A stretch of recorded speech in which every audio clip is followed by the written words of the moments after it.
What is going on, Soccer Card Fiends? Hopefully you guys are having a wonderful day, and today we're here with what is a stock up, stock down for the USMNT friendly versus Japan. One of the two warm-up games we have going into the Qatar World Cup here in 58 days. And yeah, it didn't go great. So we're going to go ahead and talk about that, talk about which players I thought had stock up, stock down. It was a 2-0 loss in which we let up a goal in the first half, and we let up a goal towards the end of the game, sort of, I guess, in, dead time at the end, you could call it. But overall, not a great performance, so let's go ahead and get into it, and we'll start off with the stock down. So for stock down, the first one is going to have to be the center back pairing of Walker Zimmerman and Aaron Long, particularly Aaron Long, as he's one of the newer additions back into the team and getting reintegrated into it. Overall, absolutely terrible from this pairing in my perspective. Japan pushed us really well, lots of pressure, really forced us to play out of the back and distribute with our center backs. And they gave that to us and we couldn't do anything with it. Possession was one of our biggest struggling points in the first half. There was a stat that ESPN tweeted out that was something along the lines of, in the first half, we gave away the ball about 50 times within our own half. And yeah, if you're doing that, that's absolutely horrid, and we barely ever got the ball going forward. So not only are we giving it away constantly in our own end, we can't even make anything out of it if we're not doing that, right? So just absolutely terrible. And if you're a distributing team, that's where it starts, is going to be those two center backs playing out of the back, along with a goalkeeper. Today we went with Matt Turner. He's not someone that's necessarily great with his feet like a Zach Steffen, but at the end of the day, that means you're going to rely more on the two center backs, and they didn't have it today. Defensively, I didn't think that they were terrible. I didn't think that they were stellar either, but specifically in the passing game, which is what we're trying to do, I mean, it was nothing to be admired. It made me want to gouge my eyes out. Next up will be Weston McKennie. I didn't feel like he did anything particularly well in this game. Personally, I'm a Weston McKennie hater in the sense that I think this game solidified that he's probably not in our best starting lineup in midfield. I think if Greg comes to his senses at some point, you'd move Reyna back to midfield, because what Reyna excels at is driving a ball forward in possession and picking out a pass, right? Why you have him do that on the wing, I do not know, especially when healthy, we have other winger options. We could play Brendan up there, we could play Way up there, we could play Pulisic, we could get some of the other guys up there, we could even put Sargent on a wing if we wanted. But instead, we continue to go Gio on the wing, which I don't understand. If Gio ever drops back into midfield, that means you have Gio, Tyler Adams, and I think this game really highlighted Eunice Musa and how much we need him, because we could not keep possession in the midfield this game to save our life. So if you can't pass out of the back, and once you get to the midfield, you can't keep possession, or in addition to that, Weston was terrible passing today, absolutely terrible. Now, to be fair, wasn't getting the best passes or the best setups from a center back, so he's working with less, of course. But the amount of times I just saw errant passes, wrong weighting, just absolutely terrible. I didn't really see much out of Weston today, which is scary because I've been hearing the same things from Juve fans. I don't watch a lot of Juve because, honestly, the gameplay just isn't all that exciting, and watching for a midfielder that probably isn't doing too much is not great. And so Juve fans have had the same gripes that I saw today. It looked pretty sluggish, terrible in passing, and in a midfield where we're trying to be a possession-based team, just didn't show anything today. I thought that, would warrant a must-start going into a future game. Along with that, Luca De La Torre was our added midfielder today, pairing up with Weston. I didn't think that he did particularly great either. He's seen as a Musa light in the sense that he does a lot of the same things that Musa does, but not to the same upside that Musa can. And today just got bullied by the Japanese midfield, really. He didn't have anything going for them. He would, often get sort of pressured by multiple people since Japan was running this high press system, and he couldn't find his way out of it. Couldn't find the passes, he couldn't dribble around it. It was pretty pathetic in our midfield, and so given that, we didn't really have much going forward. If Luca De La Torre can't do much in midfield, if Weston can't do much in midfield, if our two center backs aren't doing much, it's hard for me to really judge the rest of the team.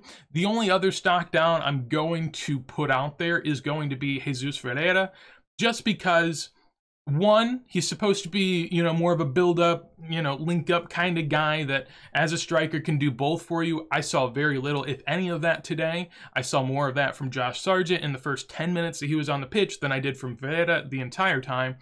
And beyond that, the only promising attack we had all game was a Dest cross that went right in for a Ferreira header right in front of goal, no one around, absolutely scuffed it. Jumped way too early, didn't get the right head on it, wasn't even threatening, didn't even register as a shot on target. So that shows you how bad it was.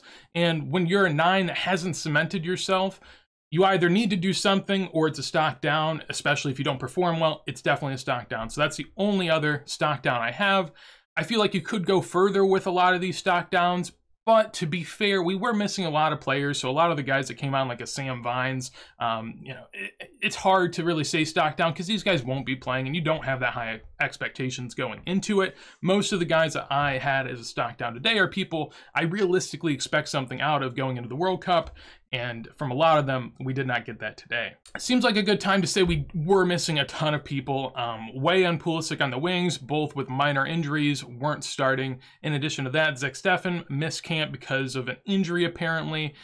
Beyond that, you have Anthony Robinson, who's gone. You have Eunice Musa, who wasn't able to play. Miles Robinson had the season-ending injury a while back. Don't butcher me if I'm missing another name, but there were a lot of guys missing. I'd say that this was about half of our second team going into this lineup. So realistically, there's going to be some struggling points. I'm glad that we struggled today and can learn from this game rather than doing that in a World Cup in the first game, because obviously that steps you out on the wrong foot. And so to be able to get that info now is vital. For stock up, to end this on a happier note, there are a few. I did put 3 in here. The first one is Matt Turner. I thought he was really, really good. I mean, in terms of just, acrobatic saves and being able to be comfortable in goal, I thought he did a great job. It really controlled the net.